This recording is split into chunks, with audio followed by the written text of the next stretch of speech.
Hi, MadDeep. Hi, people, everybody who's watching this. My name is Kendrick from Providence Tarot, and I'm actually going to be giving all of you a proofread tonight. So the proofreads are what I do on my channel. They're 10 minutes or less, actually 15 minutes or less. This one is going to be 10 minutes.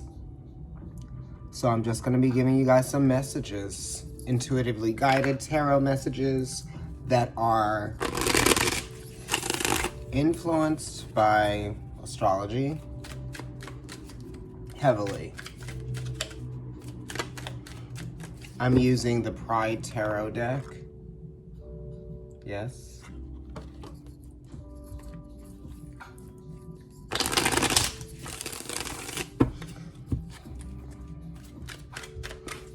I shuffle like a casino worker, and I love it.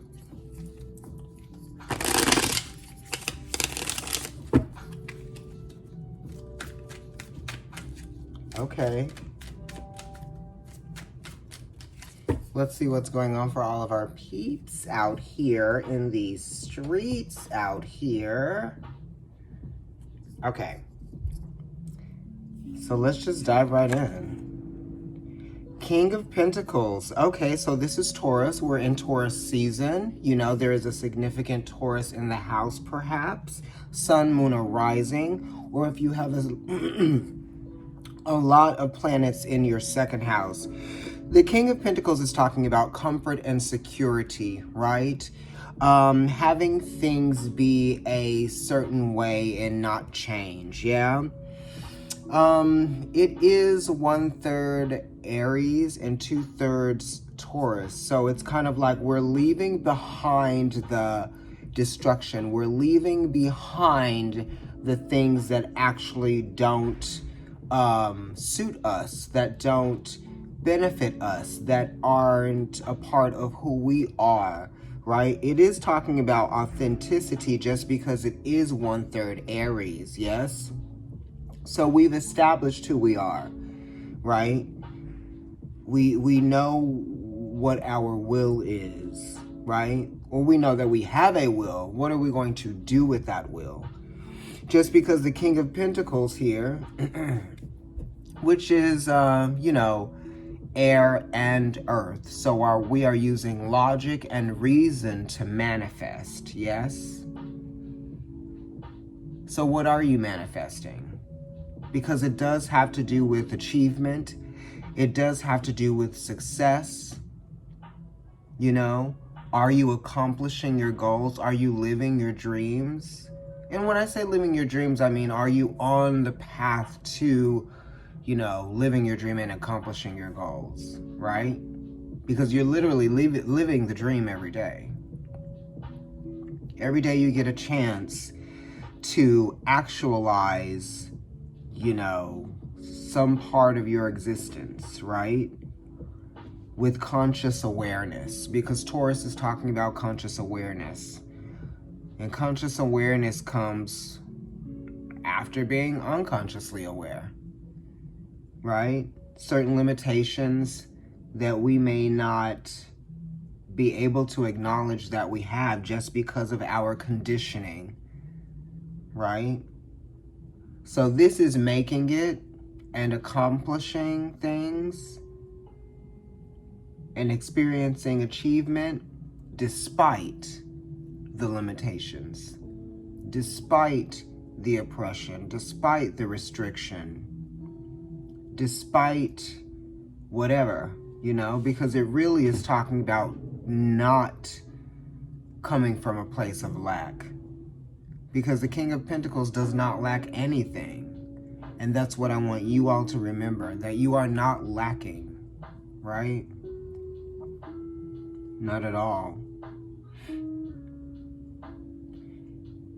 And that just gives you more room to create, right? Be inspired by your reality. Okay, what's the other card?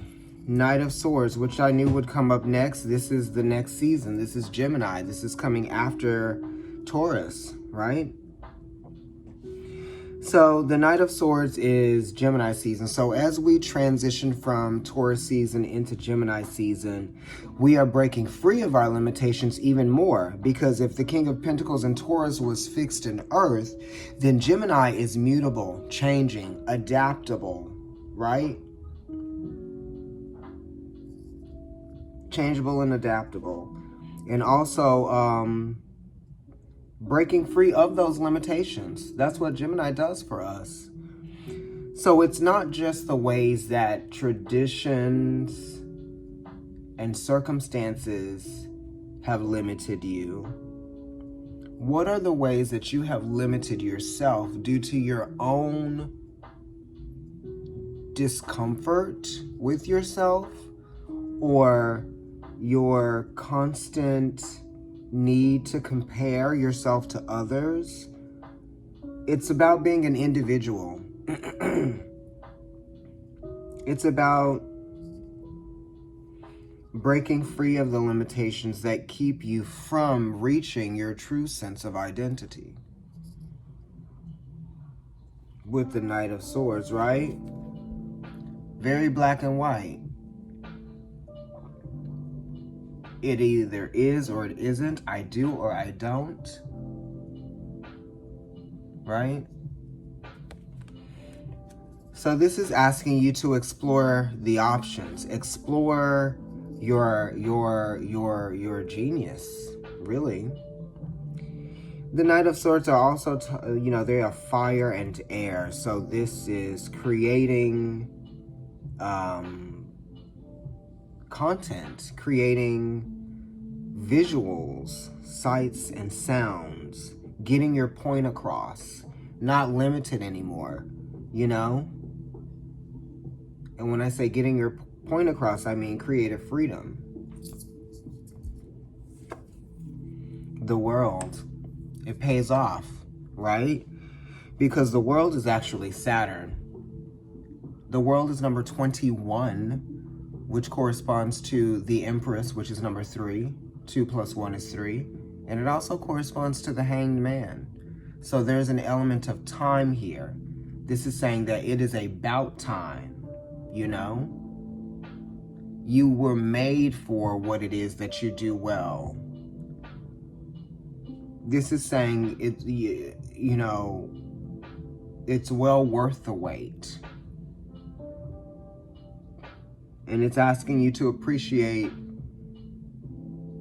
living in the moment.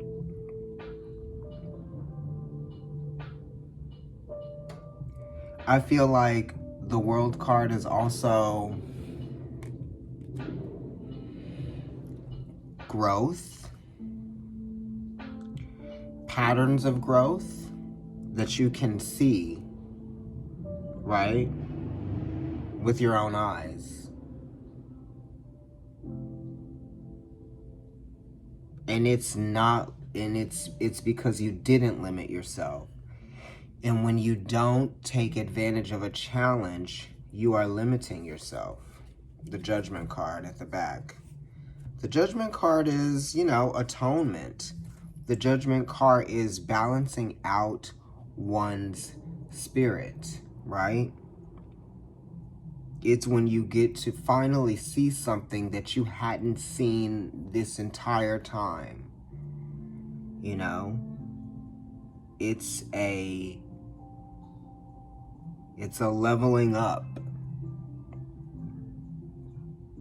The Judgment card is a sense of finality. Finally, right? Balance is restored. But I had to go through it. I had to turn my pain into power. I had to turn my pain into pleasure. I had to turn my, my pleasure probably was turned into pain at one point. Because sometimes the things that bring us pleasure will eventually bring us pain, inevitably. And the Judgment card is talking about destiny. It's also talking about fate.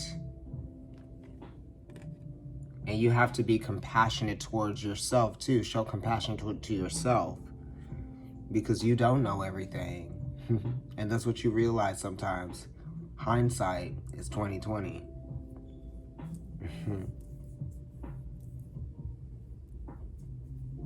That was my nickname when I was a little boy, like very, very young, 2020, and I didn't like it. Now we all know why. So the Six of Swords is here. It's in the past position, and it's kind of, it's still very fluid, this energy. This is saying that you're moving on from something. The Six of Swords, it's Mercury in Aquarius, so sometimes you have to think outside of the box, and sometimes you have to go against, your narrative, right? The Six of Swords is Mercury in Aquarius. If Mercury was in Sagittarius, that's being 7 houses from where it originates. So, right, Sag. Capricorn, Aquarius, that's, okay, Sag, Capricorn, and Aquarius. So that would be 9 houses, right? So that's almost like Mercury being in the 9th house. The 9th house is Sag. Some of you may know that Mercury in Sagittarius is the 8 of Wands, so that is talking about freedom of exploration, freedom of, to create, creative drive, creative expression, not letting things hold you back or get in your way, proving to yourself that you can do something, So it has that energy with the Six of Swords too. Just because it's Mercury being in its natural 9th house. So this is Mercury breaking free. This is believing in your ideas. Letting your ideas take you places, right? That really is like your energy, your magic, your gifts, your talents that were meant to take you places, right? That's what I truly believe. And we got this 7 of Cups here, which is talking about, this is Venus and Scorpio. This is Venus being in her 7th house. So some of you are dealing with, leaving behind some toxic situations.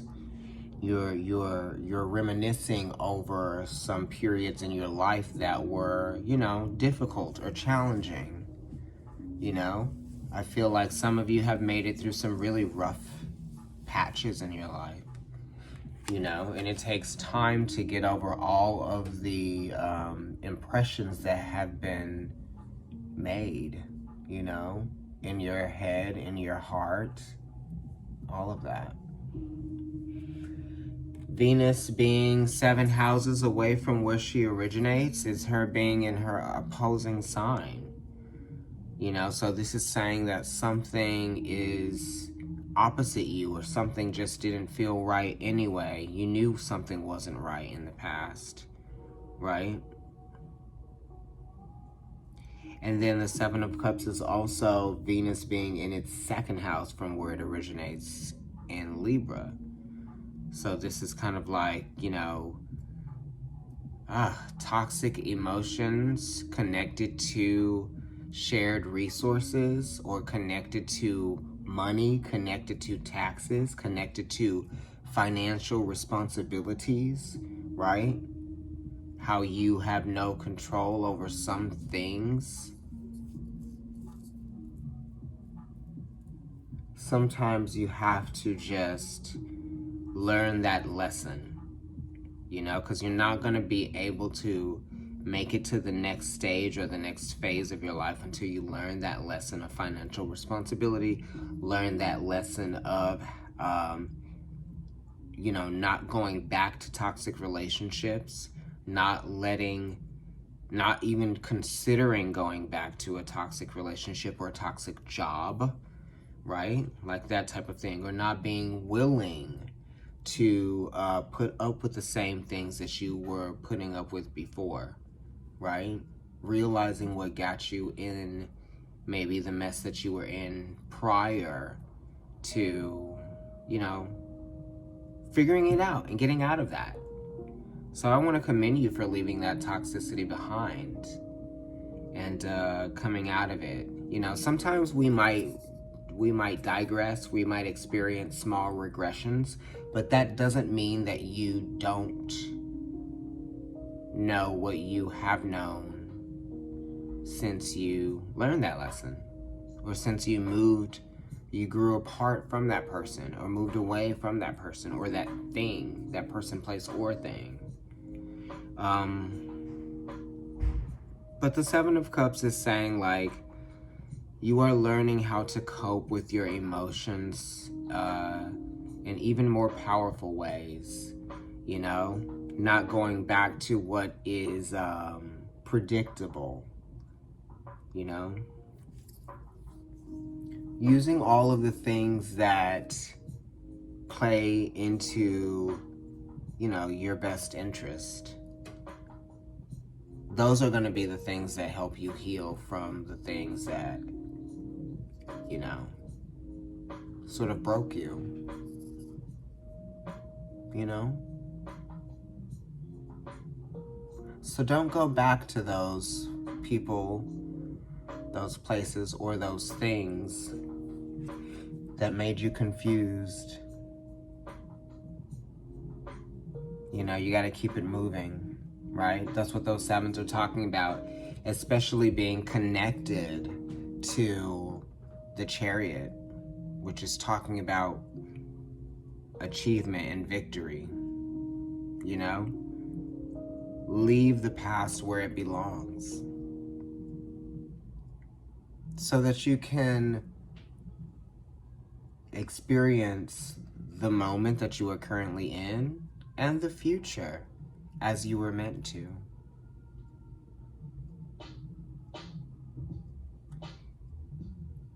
And that's, you know, that has many different meanings for many different people. So, I would say break free of the limitations that certain relationships have sort of, you know, taught you to place upon yourself. That could be society, that could be parents, that could be friends, that could be lovers, you know.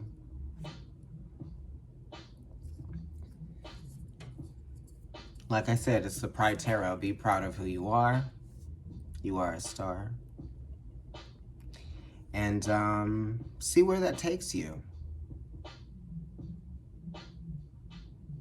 It's your creative ideas that are actually your voice. You've got to exercise that muscle, that creative muscle. In terms of challenging yourself to do things that maybe you were afraid to do, or say things you were afraid to say, or make yourself vulnerable in this type of way, right? Because if you have been outspoken and you have been saying the things that are important that you feel like you have needed to say, then what are the ways that you can break free of your own limitations, right? And that's what that last card, that Seven of Cups, is talking about too. You can go beyond, you know, what has helped you cope, right? Maybe the things that have been helping you cope now were good for that time. Now it's time to move on to something else or try something new, right? In a different way. And you have to love what you do. You have to love the relationships that you're in, or at least care enough about them, and hopefully they care enough about you so that, you know, it's kind of like we're helping each other. It's not one-sided, and I don't feel like, you know, I have to recharge myself when I leave you. That type of thing, you know? So we're healing from toxic relationships, and we're healing from the toxic relationship that we might have with ourselves, most of all. So I'm going to leave you with that, and I hope that you got something out of this message, these messages, okay? Follow me on Instagram. It's Providence Tarot there. My personal account is NYC Kendrick. Also follow me or subscribe to my channel on YouTube. It's Providence Tarot there as well. And I will talk to you all soon. Bye.